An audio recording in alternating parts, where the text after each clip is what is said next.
now.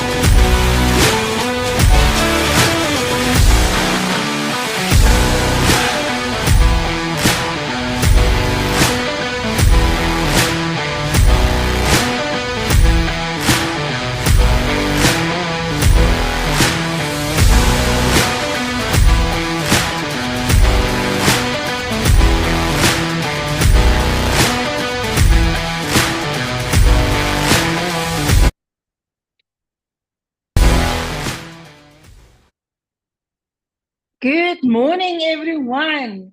What a lovely September, and it's great to have so many of you joining me this morning.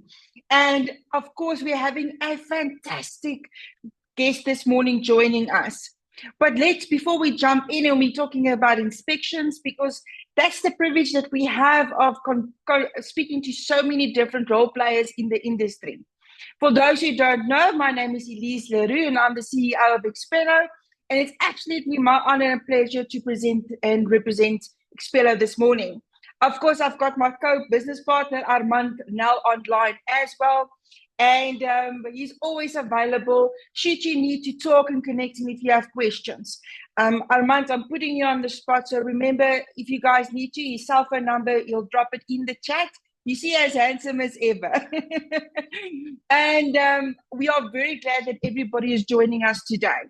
I think we have a very interesting topic. So the topic today, and I usually, Marisha, very welcome. And before I say welcome or anything, because you have the most amazing video to introduce yourself. And I actually backed Marisha so many times for the video. But before I do that, let's quickly jump online and say, thank you. Please say good morning. And if you're not one of the presenters, please remember to mute yourself. That we don't have that. Miriam, Robin, Zonita, very good morning. Tell us where you're from, which agency. Really, Polokwane. I have to say, you know what I love about that office? When you talk on these things, often you don't see anybody's faces. And then I'm thinking, yes, was this not very boring, or did I just laugh at myself? And it's always great to get some feedback saying, yes, Elise, at least you made us smile and we didn't, Robin, you see, I like that. Elise, you don't make us fall asleep. That is one of my goals in life, not to bore people to death. So that really helps. Yes, the RealNet Rainmaker is really present today. It's fantastic. The people from Alder Properties, yes, I need to get out to Benoni to come and visit. I'm easy. Invite me and I'll come to your office if you just give me coffee. Easy to please. Lindy, Christian, Cherise. It's great to see everybody. Miriam, and all the way from Middleburg. I hope the weather on that side is nice. I don't know about all of you, but we are really hoping for some rain. I think that's going to help. But with rain comes maintenance problems, hey? I don't know, over the weekend we had severe winds. I don't know how many of you guys had actually problems with that. But now an hour goes so fast and I don't want to intervene in our question time. So let me play the video before I introduce Marisha. Introducing Marisha Robers, the dynamic force behind Gauteng Property Inspections and a leading expert in property inspections across South Africa. With her extensive experience in construction and inspections, Marisha has saved her clients hundreds of thousands of rands, making her an invaluable ally in the property market. Marisha is a NABISA Master Certified Inspector and an Executive Director of NABISA. She helped develop the National Building Inspector Qualification Curriculum and is an ITC Certified Roof Inspector and Asbestos Inspector. Impressively, she's the only female inspector and the only inspector in South Africa with these certifications. Her services are a game changer for home buyers and property investors, saving them millions through meticulous pre-purchase inspections. Marisha's sharp eye for detail in snag list inspections and quality control during construction has saved homeowners and developers significant sums. Passionate about maintenance, Marisha offers 10-year maintenance plans for complexes and created the Proud Homeowner online maintenance program, which has helped homeowners save big on maintenance costs. She also has the book, The Proud Homeowner, to assist property owners further. Her expertise has earned her high-profile jobs like inspecting the Vietnamese embassy and ambassador's residence. Marisha has been featured on The Devi Show, All About Property, Mix FM's Building Joburg, Power FM's The Bobby Malloy Show, and in You Magazine. As a captivating speaker, Marisha has wowed audiences at various events, including sharing the stage with Robert Kiyosaki in Cape Town and Johannesburg. She's a regular at investor conferences, spreading her knowledge to thousands. Marisha Robers isn't just an inspector, she's your trusted expert, ensuring excellence and quality at every turn. Introducing Marisha Robers, the dynamic. With such an introduction, it is absolutely my honor to welcome Marisha, not just an amazing inspiration for me, but I think we can at this stage say a friend. Marisha, good morning, and how are you? Morning, Elise. Thank you very much for having me. I really appreciate it. And good morning to everybody. Marisha, when I watch this video, every time I'm thinking, wow, with all this experience, and I have to say to everybody just this morning, I use Marisha for 2 of my matters. Her inspections has been life-changing. And I think often people think this is only going to be relevant if you sell a property. But what I realized when I spoke to Marisha is to say, there's 2 things that I realized with rentals. Firstly, landlords don't always maintain the property. And then sometimes we're looking at some valuable tips as to, to give our agents an edge, to give them a few tips. So, Marisha, thank you again for your time.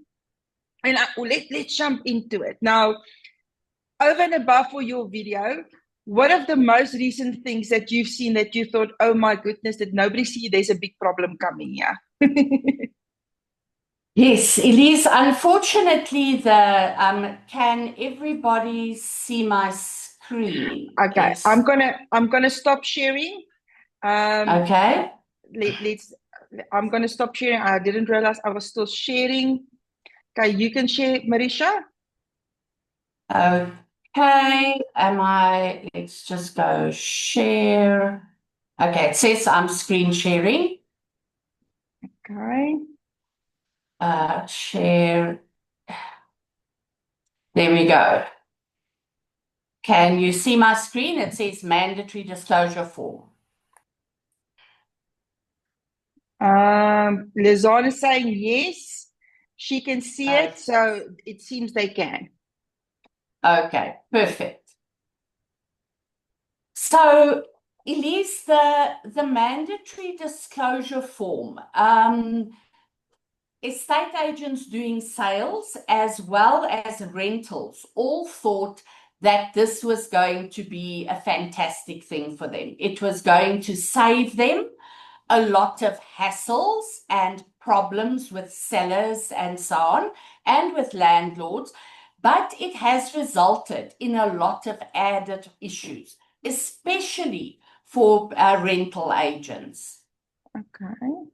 Now, I was featured in You Magazine in March 2023 when the first court case was won by a buyer when they took on the seller for not declaring damp.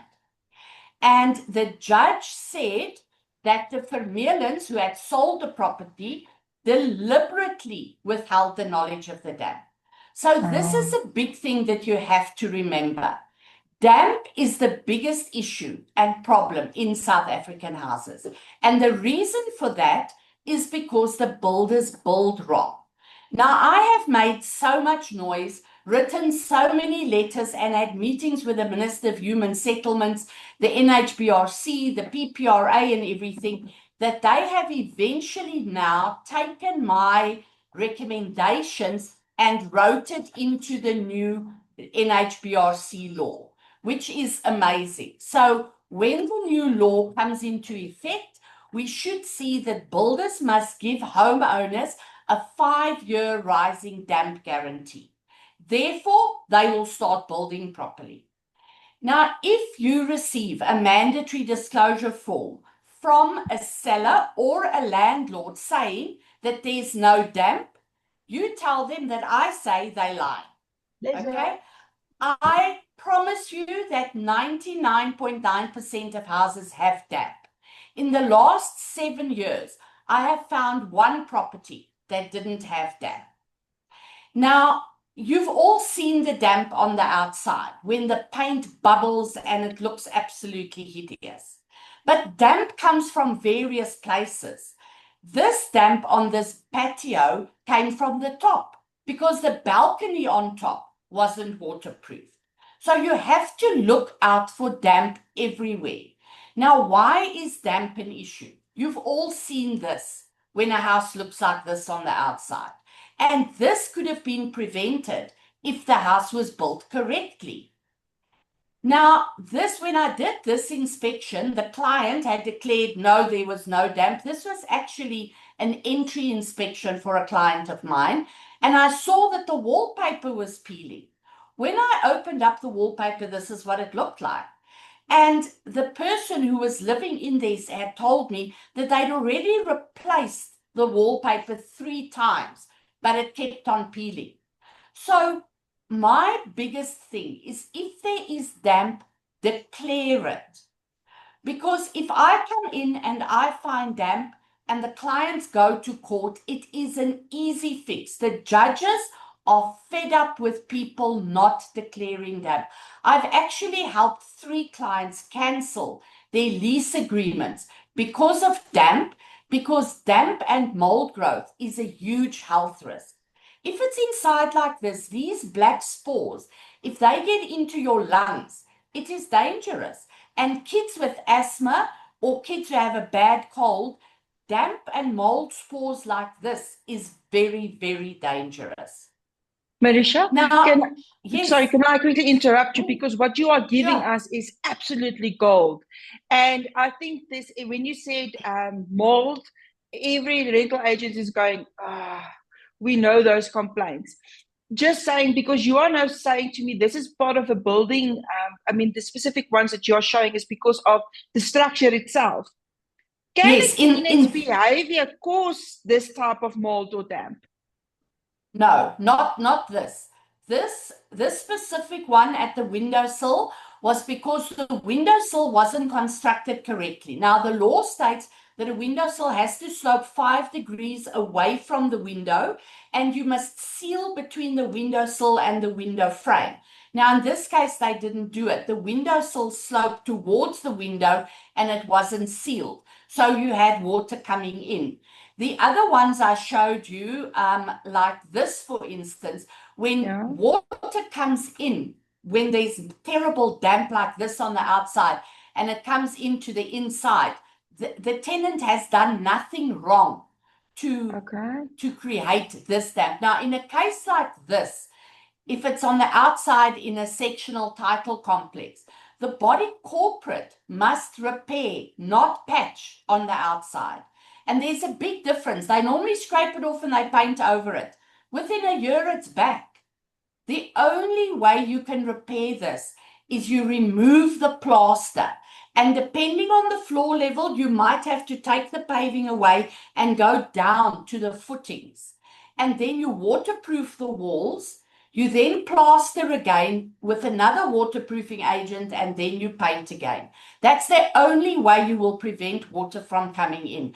And on windowsills, the windowsills need to be waterproofed, and then the window, it must be sealed between the windowsill and the window frame. Now, if you have damp like this on a first floor or a second floor, you know it's coming through the window. It can't come from the ground, because in Johannesburg and Pretoria area, because of gravity, the damp and water won't rise higher than 1 meter.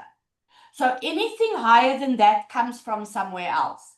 It's either a leaking water pipe, or it's coming from the roof, or it's coming in through the window. So remember that. Damp is not always rising damp. There is a lot of reasons and a lot of different issues that can cause damp in a property.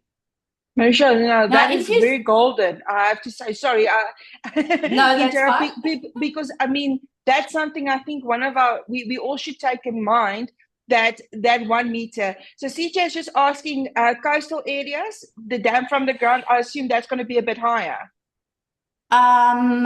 Gravity is less there, am I right?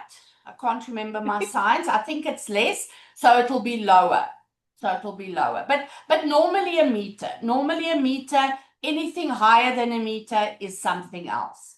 And you can very clearly see if a pipe is leaking because it'll give you a nice line down the middle. If it's a ball like this photograph I'm showing now, on the other side of that wall is a shower.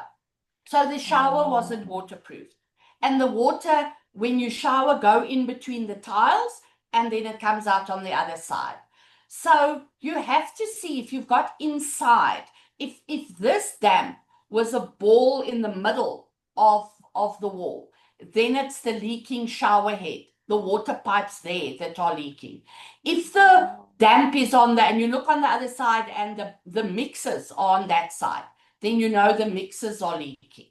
So you've got to see where is the water, where's the damp, what is happening, and then what is happening on the outside. If this on the outside, if it was an outside wall, then you would know it's rising damp from the outside. So one of the things is, and as we're discussing the mandatory disclosure form, a rental agent cannot take a mandate without having that mandatory disclosure form. And I don't think often we always realize how important it is. So if your owner says he's not aware of there's no damp, and you walk in the property and you see it, then you know there's not a problem. So just to add as well, because it doesn't mean they need to go fix it immediately. Marisha, because you said when you did the inspection, I mean, you do inspections for rental matters as well, hey? Outgoing and ingoing inspections. Yes, I do. I do ingoing and outgoing inspections. I also do mandatory disclosure form inspections because a lot of times, if your owner is renting the property out, he hasn't lived there for the past year. Maybe for the past 5 years or 10 years, he hasn't lived there. So how does he know if there's damp? Okay, so unless the tenant has declared or complained about it, he doesn't know if there's damp or anything. So I do mandatory disclosure form inspections as well, where I go through and I say, yes, there is damp. And then the owner will a lot of times say, oh dear, I didn't know. What is it? How do I fix it? How do I repair it? I also have rental agents, they're actually in Cape Town, and all their Joburg Gauteng properties, whenever the tenants move out, they get a cleaner in to do a deep clean. The cleaner messages me, I'll be done by 2 o'clock or whatever, and I go in and I do a maintenance inspection for the landlord. That gets sent to the landlord, and the landlord says, okay, it's time that I treat the window frames, or this damp is looking bad, and I explain to them how to repair, not patch it.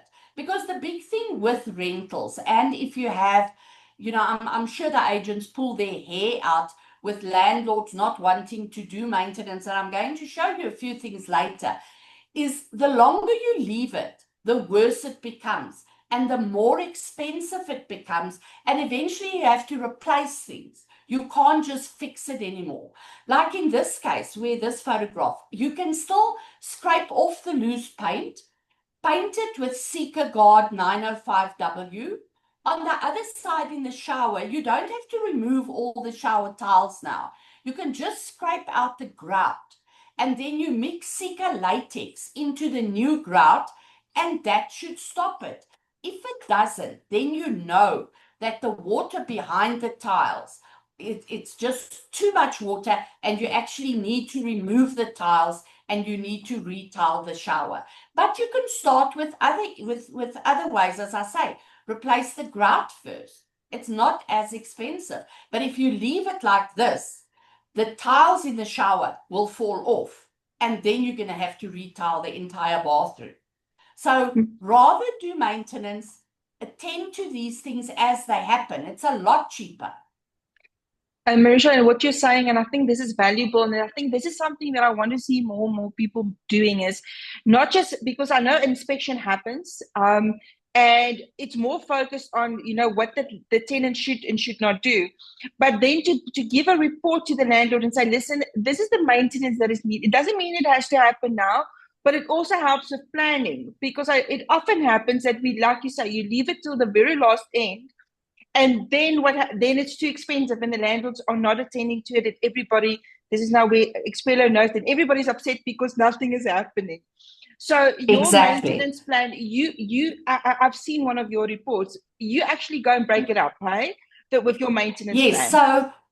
So how I do my reports is I color code it. So a red item, this mold, this damp will be a red item because it's serious and it's a health risk. Then a blue item will be things you must attend to, otherwise it's going to become a red item. Like if I look at the shower and I see the grout is starting to fall out, or the grout is becoming very dark, I will say, listen, the grout is becoming a problem here. Within the next year, you need to do something about it. And then the green items are purely maintenance items to say, listen, remember to replace the silicone around the zinc and the bath once a year. Remember that you're going to have to paint the window frames in the next 2 to 3 years. Remember you're going to have to do this in the next year or whatever. So the landlords can then plan and budget for it. I love it. That is, I think that is so valuable. And the fact that you're coming as a totally independent person and you're giving it, just to say also, remember, just because you have the maintenance plan, because I think that's also the fears, doesn't mean they have to do everything immediately. It's for the owners, it's for the owners planning. But also, I think as an agent, you have an obligation. If you know that, like that spores that you were talking about, Marisha, I mean, that has to be declared, because we're seeing people getting very sick. And it's dangerous to allow people to move in and nobody's attending to those type of things. Exactly. So another thing that people that the agents must look out for is when the ceiling sags. There's a reason for it. Like on the mandatory disclosure form, you have to declare, are there any roof issues? Now, it's not expected of the owner or the agent to climb into the roof like I do. You don't have to climb into, but there are signs that there are issues and that you should maybe get a professional in to come and check it. In this case, the ceiling boards started to sag because there was water coming in from the outside on the roof and it was starting to rot the ceilings. So if you see something like this, either climb onto the roof yourself or phone me. Yeah, now, I have to say, Marisha has never been scared to get into a roof. I just want to add that.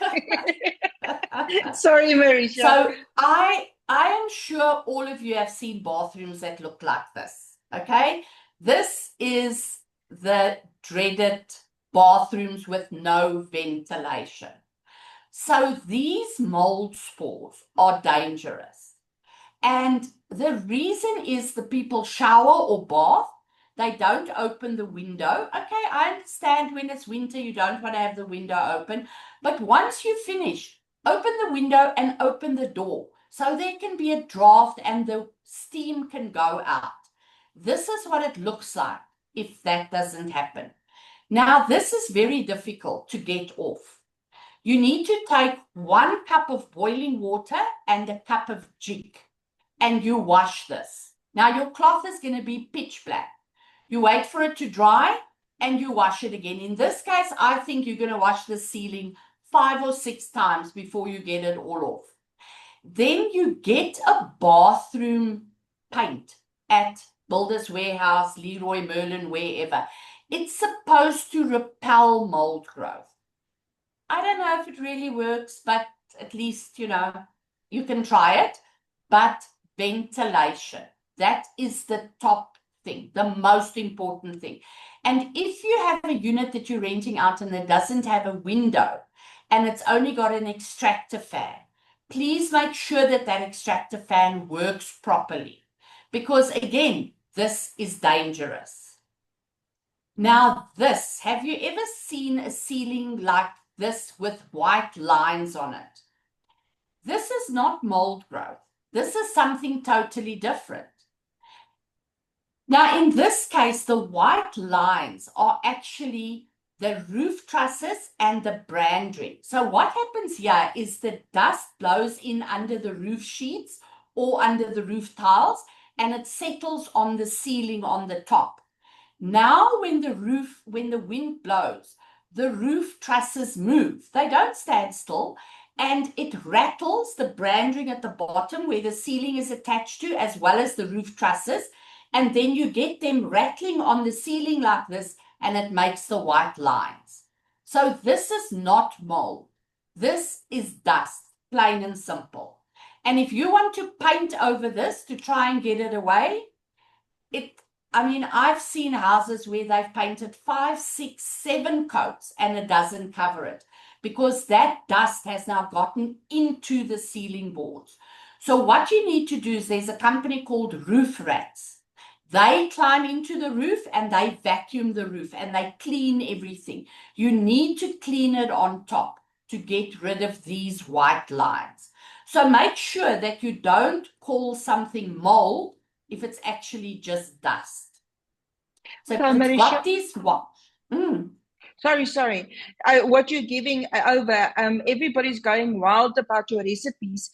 And you'll think, so what I definitely will do is afterwards, I'm making notes. You guys see I'm looking down. I'm also making notes.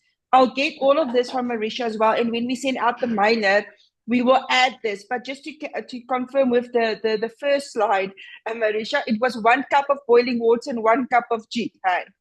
That's it. Yeah, jik, or, what's jik? Yeah, jik. Bleach. So 1 cup, jik. 1 cup of bleach, 1 cup of boiling water as hot as you can take it, and 1 cup of bleach. That's the ratio you mix it in. So if you want to mix a bucket of each, go for it. But start with a cup of each, wash it. And then in this case, Roof Rats. But I'll send you Roof Rats details. And the second one, is that dangerous health-wise? I know you're not... This one, no. This one with the white lines and the dust, it's not dangerous. It's just very ugly, and you can't get it clean. You can't get it clean. Marisha, just for overall, you've seen a lot of things. So the first thing in my mind is, when you do your in-go inspection or when you get your mandate, go have a look at the bathroom and see if there's proper ventilation. How quickly will this mold, if there's not proper ventilation, how quickly will this mold build up? This is clearly, that doesn't happen from 2 showers, right? No, but the way I shower, I shower long showers and hot. Within 3 months, our bathroom ceiling's starting to grow mold again. So, yes, Elise, I'll also send you a link to a video on my YouTube channel where I saw something very interesting, and we've actually installed it in our bathroom, where you cut a hole in the ceiling and you put an air brick cover. So the steam then goes out through the ceiling into the roof cavity, and a lot of the steam goes out through there as well. Yeah, so that's interesting.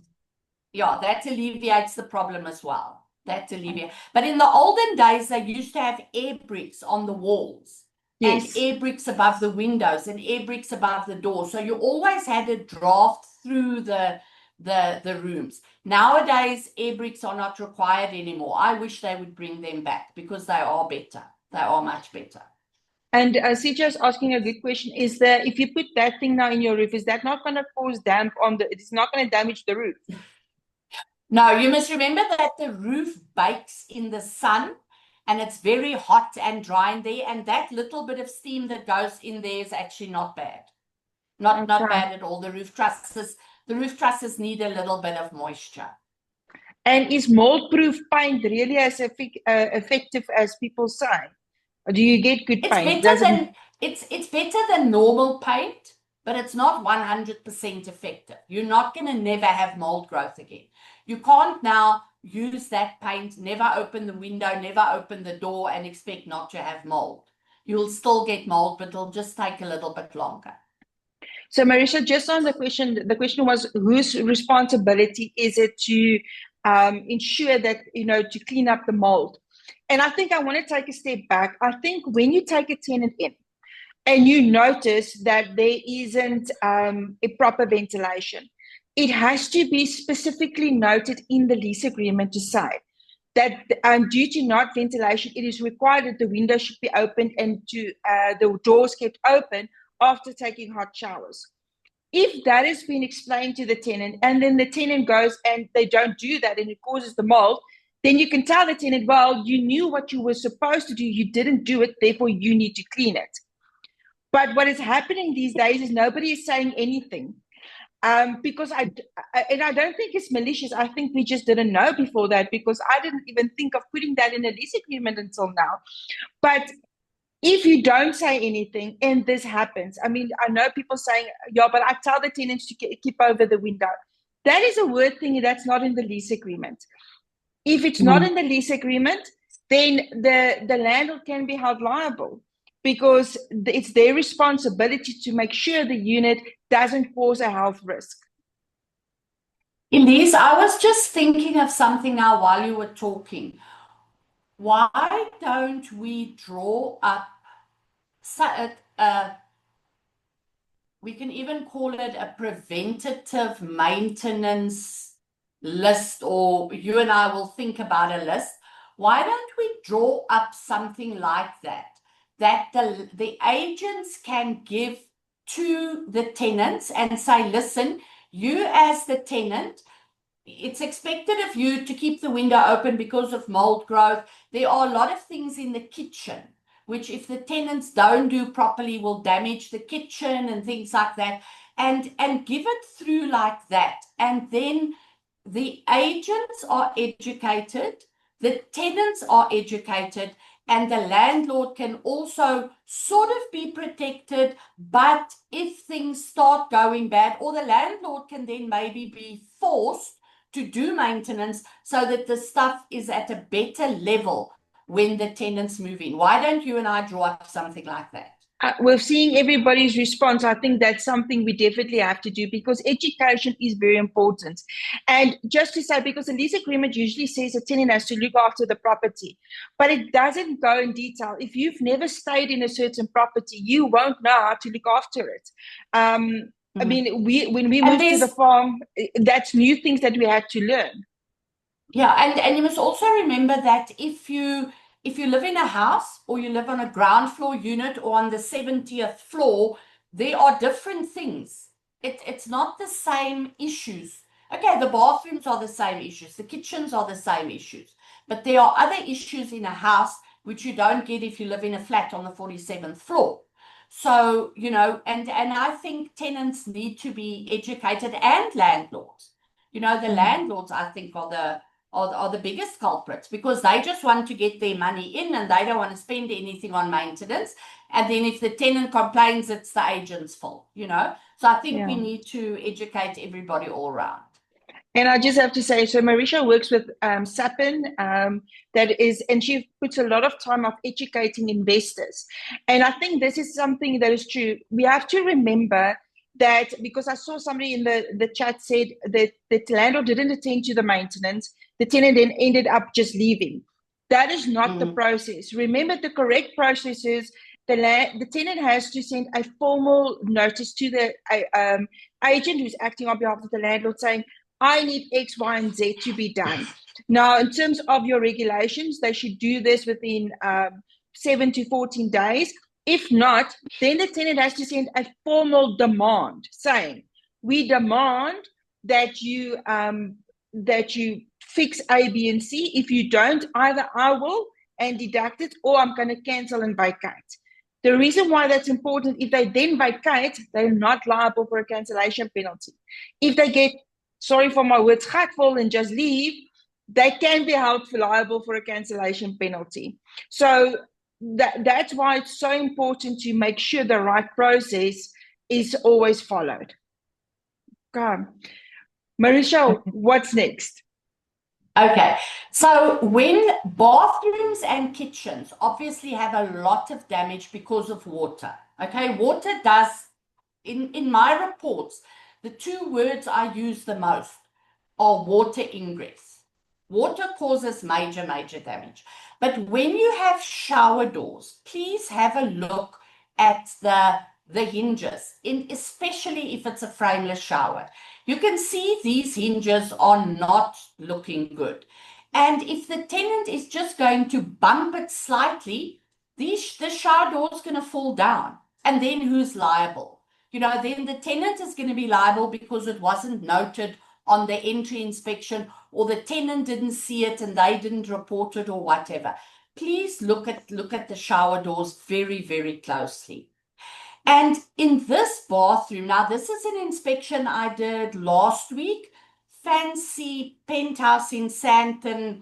I mean, I think it was like a 2-bedroom, 1-bathroom place, and it was the place was like 7.5 million, and they had these mirrors on the wall in the bathroom, and they have to replace them because the back end of the mirror had started to peel because of water ingress, because of steam, because they didn't seal there where the arrows are with waterproof silicone. Now, if they had sealed there, now this is the developer when he built the place didn't seal there in the beginning. And then the person who bought the place didn't think of, oh, I've got a seal there. So water goes in and the backing of the mirror comes off. And it looks hideous, absolutely hideous. And this is what the side of the vanity cabinet looked like, all because of water ingress.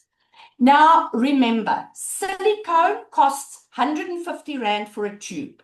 If you've got a 2-bathroom, 1-kitchen place, that silicone would last you about 2 to 3 years if you replace the silicone every 6 months. Now, in this case, they've got to replace the vanity cabinet and these mirrors. It's going to cost them about 4,500 Rand. So in my book, 4,500 Rand compared to 150 Rand, it's a no-brainer. If you rent out a lot of properties, please tell the landlords every 6 months, replace the silicone. I promise you, it is a lot cheaper. And in the kitchen, I find this a lot. You can see where the granite has separated, and with water going in there because they don't seal around the zinc, the bottom has now collapsed. This is dangerous. Because if this whole thing collapses, you've got the water pipes broken, water all over the place, everything flooded. So this is serious. And in this unit, I walked in and I said, what is going on here? And I said to the tenant, why didn't you tell the landlord? She said, I told the landlord when it was starting to break.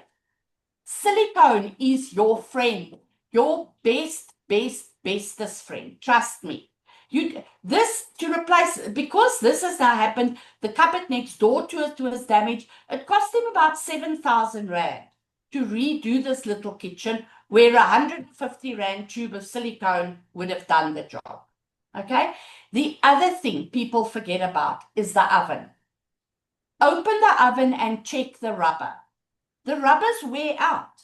Eventually, they're broken. They don't seal anymore. Then you have heat escaping out the oven door, and this is what you sit with. Now the whole oven and the cupboard above it has to be replaced, whereas a rubber is about, I think, 250 bucks. So when you do your entry and exit inspections, little things like this, buy a new rubber, 250 bucks. You won't have this issue. Little things can make a big difference. And imagine how somebody walks in to view this place, and this is what the oven looks like. Like, I'm not renting this place. Whereas a 250 Rand rubber would have solved the problem. Absolutely. Now, okay, so hold on. Let's go back to the kitchen. Sorry, the other thing. I didn't put that photograph in because I can talk for hours, as Elise knows. In the kitchen, you've got the counter, and then you've got the kettle and the toaster and everything standing there. Have a look at the cupboards, because if you look at how the cupboards are damaged at the bottom, from the steam from the kettle and the steam from the toaster. Now, it's difficult to say to the tenant, listen, turn the kettle so the spout is here and it blows the steam out here. They're not going to do it. Protect the underside of the cupboards. And also where the hob is. A lot of times you've got a cooker hood, but the side of the cupboards, protect it. You get stuff at Builders Warehouse and Leroy Merlin, very pretty. Put it there, seal it with silicone, and you protect the cupboards. Again, you don't have to go and replace the cupboards. That's clever. That's amazing. I'll show you. I'll send you some videos. I've got a lot of videos on my YouTube channel showing these things. I'll send you some links, Elise. Okay, Now, laminated please. flooring. Okay, so when you walk into a place and in the laminated flooring, you've got bigger gaps between some of the floorboards than others. So what does that mean? It means that when they installed the laminated flooring, they didn't put them nice and tight, and the spaces at the walls, they didn't make them proper and put enough spaces in and make the floors tight. So why is that an issue? When you wash the floor, water goes into those gaps and it starts rotting the floorboards. So if you walk into a place and you can even feel the floors moving, then you need to do something about it immediately. But if you've got gaps like this, tell the landlord, listen, this is going to be a major issue in a year's time. We're going to have to replace the floor. Get somebody to come and service the floor, close the gaps, and you won't have this issue. Look out for this, because the problem is that the colors change so often on the laminated flooring. The company who maybe put this flooring in for this developer 5 or 10 years ago is no longer. So you're not going to get the same color. Therefore, you're going to have to you're going to have a las sloppy combash with different colors, or you're going to have to redo the floor. So rather service the laminated floor and make sure that the floorboards don't move around like that. Just makes life a lot easier and cheaper. A lot cheaper to service the floor than to replace the floor. Elise, can I say something? Sorry, jumping in there on the Sure. flooring story. I had something, I've watched my flooring guys put wooden flooring in, and on the edge, underneath where that strip is, they intentionally leave a gap for movement in the wooden flooring. And then I've gone back in 6 months' time and I start seeing these gaps, because obviously with them, I mean, it was nice and tight, but because of movement, then you start seeing those gaps. Yeah. Yes, that is correct. That is correct. They do leave a small gap, but sometimes the gap is too big. So they've got to get the balance. They've got to get the balance. Okay. And it's always good to get them to come and service the floor after 6 months again, because then the floor has settled and everything, and they can then service it properly. Thank So you. I see you now saying sound. Just to repeat what Robin said and what Marisha, just to bring it all together, is Robin said they actually see people intentionally leaving gaps in the floor. And Marisha said that's fine if there's a balance in it, but the good thing is to get it serviced after it's been placed in, after everything has settled. And Marisha, I have to say, I haven't even thought about that. You know, you think you put something in and it's done and over and done with. Do you know that they have to come back and services to make sure that those gaps don't become bigger, or that they do what they're supposed to do? Thank you, Robin, for that input. Okay, Marisha, so roofs. yes, the roofs. Okay, so on the mandatory disclosure form, you have to say whether you're aware of any issues in the roof. Now, as I say, I don't think they expect of you to climb into the roof and onto the roof, but if you look from the outside and you see the roof waving like this, just know that you're going to be waving goodbye to some money, okay? This means that the branding has started to sag. Now, if it's in the case of a sectional title complex, tell the body corporate. They need to have the roof inspected.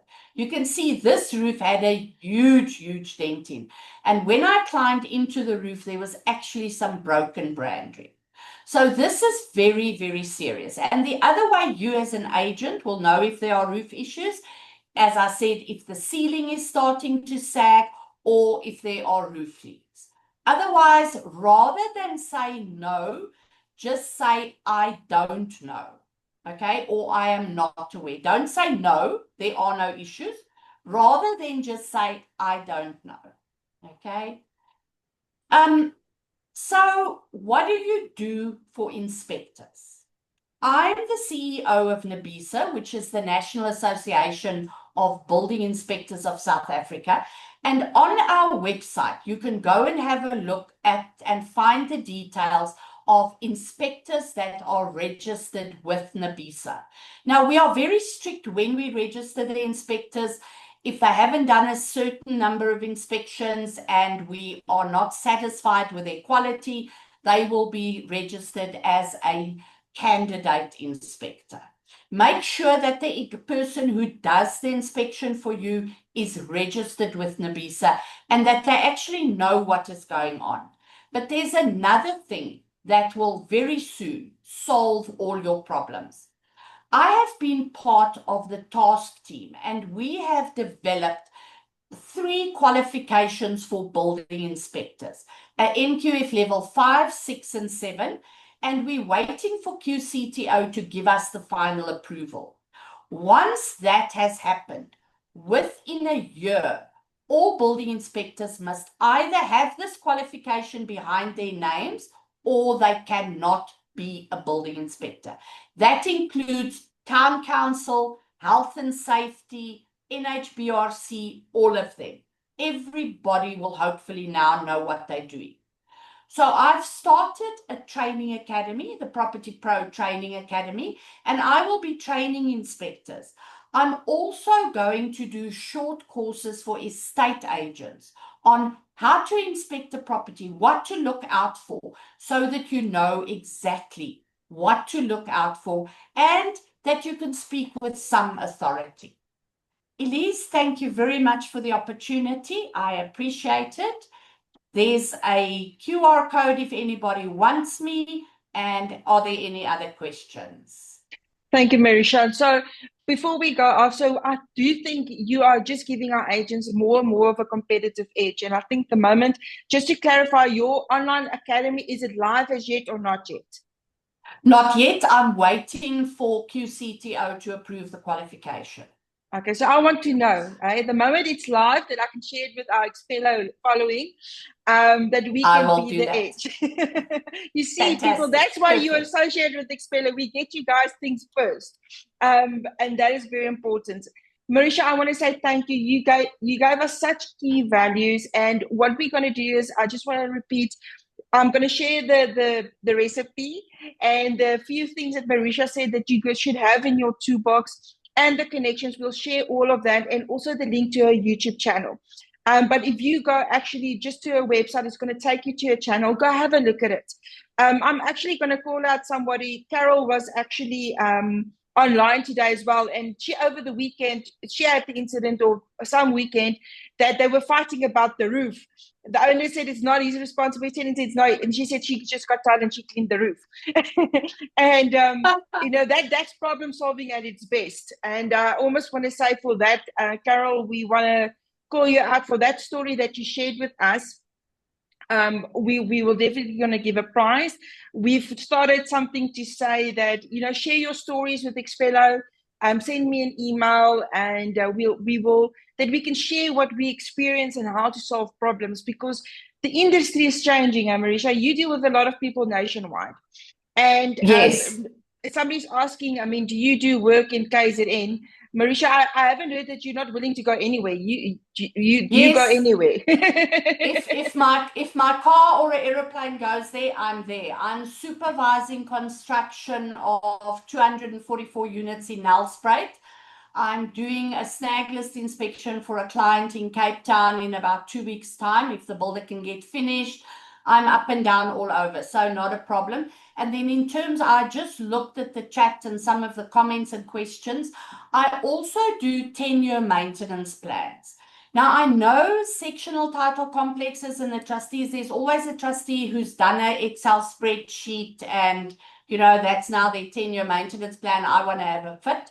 But I do, the things I've shown you here, I do on the outside of a complex as well. For instance, the damp on the outside. And I tell the trustees, listen, you are going to be liable to repair the damp damage on the inside if you don't fix the stuff on the outside. If they don't paint the window frames on the outside, then they start rusting. Or if it's wooden window frames and the water goes in, the trustees can be held liable for the damage inside.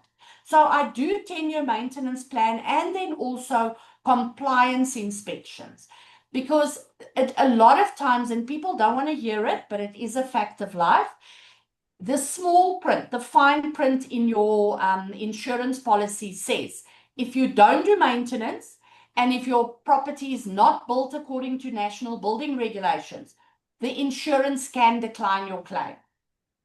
So make sure everything is done correctly.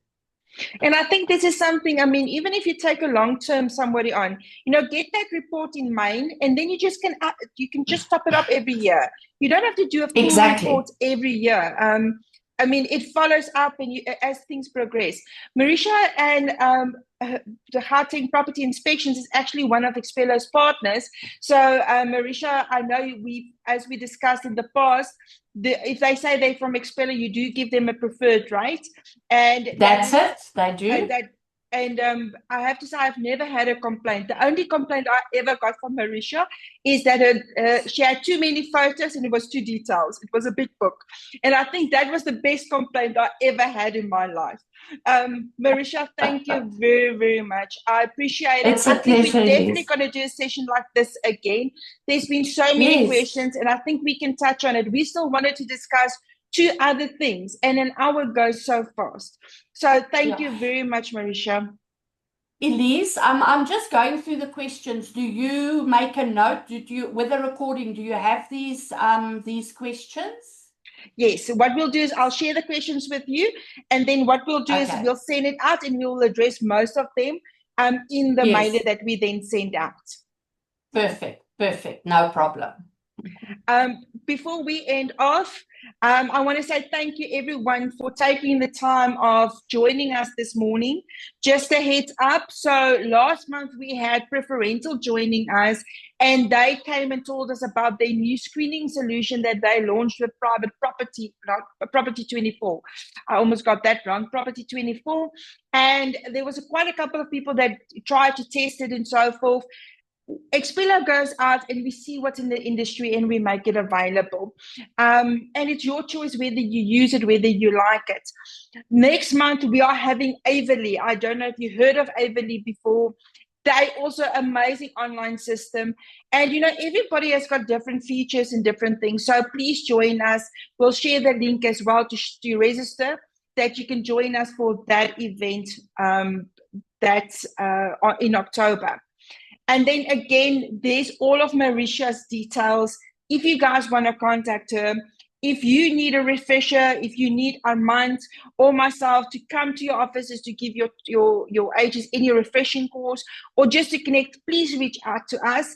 It's always amazing to hear and get feedback from you, and to make sure that everybody knows what's going on. From everybody to this morning, I want to say thank you very much for an amazing session. It has been absolutely amazing to have everybody online. I see we've been an average of 100 people online. Marisha, you've got a big following, hey? You're famous. Thank you, Elise. Thank you for having me, and thank you, everybody. And I will answer all the questions. And if there's any more, just drop Elise a mail and if you want to have a specific, if you want to have a session just on bathrooms or on kitchens or on whatever, or send Elise your issues you have with your tenants and we'll solve your problems. Definitely. Marisha, maybe we can fit one in November. So please, if there's specific questions, we are going to share the details, that we can bring you guys information that you can actually use, give you that competitive edge. Keep well, be safe, look after yourself, Marisha, and thank you again for everything. Thank you very much, everybody. Bye-bye.